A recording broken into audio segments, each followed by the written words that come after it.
Yesu ashimwe. Ndabashuhuje mu izina ry'Umwami wacu Yesu Kristo rikomeye kandi ritangaje.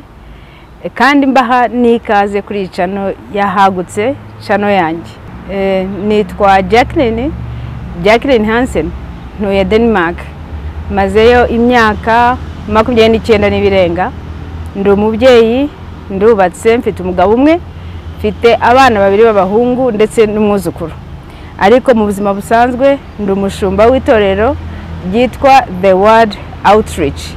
Ni itorero rimaze imyaka 7 n'igice muri Denmark aho ntuye ahitwa Vejle. Hano mu Rwanda twaba dufite itorero naho rimaze imyaka nayo irengaho 10 gatoya, riri mu gice cya Gatsibo ahantu hitwa Ntende iri hafi ya Rwagitima, ni Burasirazuba. Aho tubamaze imyaka myinshi tuhakorera. Turashimira Imana kuko yatugira ikizere cyo kuba dukora iyo mirimo. Iyi channel rero ni channel izigi nkuko mubizi, cyane abanzi murabizi ko ibintu bya kamera atari ibyanjye, ariko mu gihe tugezemo tubona ko ari byiza yuko twaje dusangira ubutumwa bwiza kuko bugera kure. Iyi rero ahagutse igamije nk'ubisangwe kuvuga ubutumwa bwiza, n'umuyoboro w'aho abantu bazajya babohokera, bakurira mu nzira y'umwuka ndetse babona ari ubuhamya butandukanye. Rero Imana ibaha umugisha.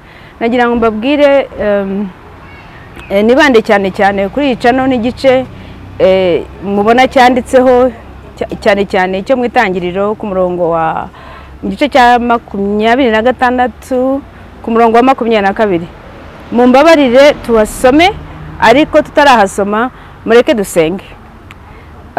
Data wa twese wo mu ijuru, mu izina rya Yesu Kristo rikomeye kandi ritangaje, turagushimiye yuko uri Imana isumba byose, Imana ishobora byose, Imana yadukundiye mu mwana wayo Yesu Kristo waje kuducungura akaduha ubugingo.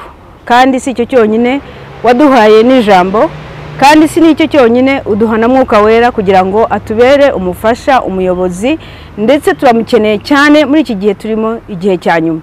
Mana data uja tuguhaye iyi channel, tuguhaye abazayikurikira bose. Uwiteka Mwami Imana, nabo bazaguke mu buryo bufatika no mu buryo bw'umwuka. Uwiteka Mana yacu, urakoze ko wabikoze, kandi turagushimiye yuko nahangaha twahavugira ubutumwa bwiza, kuko ibiri mu isi byose ni ibyawe.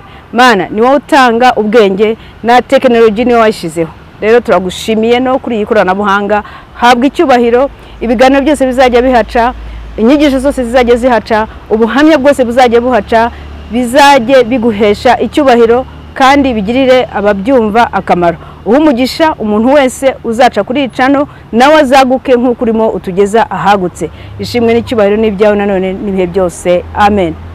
Reka rero dusome iki gice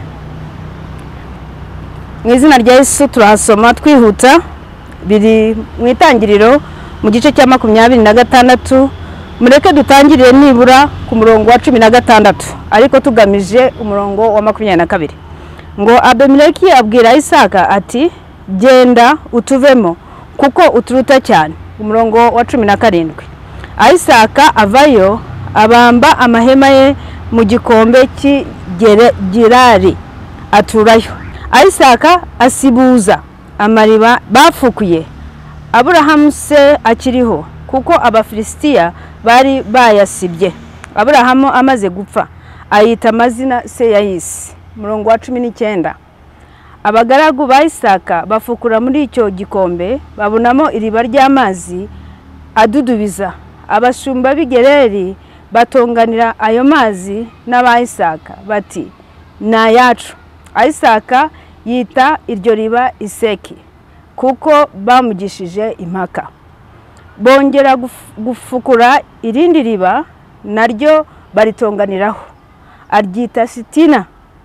Avayo afukuza irindi riba, ryo ntibaritonganiraho, aryita Rehobothi.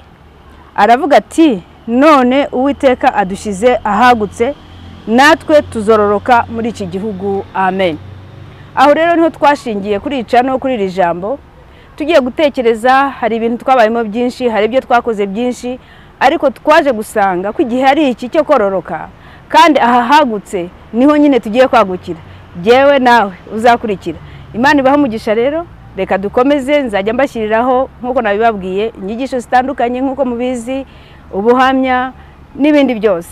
Hanyuma ubundi tuzagenda tuganira buhoro. Imana ibaho umugisha, mu subscribing, mu sharing, ahasigaye mwitegure ibintu byiza bigiye kuhabera, kuko ari jewe aha hantu nta ntonganya, aha hantu naho gutera imbere, aha hantu naho gutera intambwe mu bifatika no mu mwuka. Jewe nawe turi kuri icano. Imana ibaho umugisha kugira ngo dukomeze twamamaze ubutumwa bwiza. Murakoze, ahasigaye turi hamwe.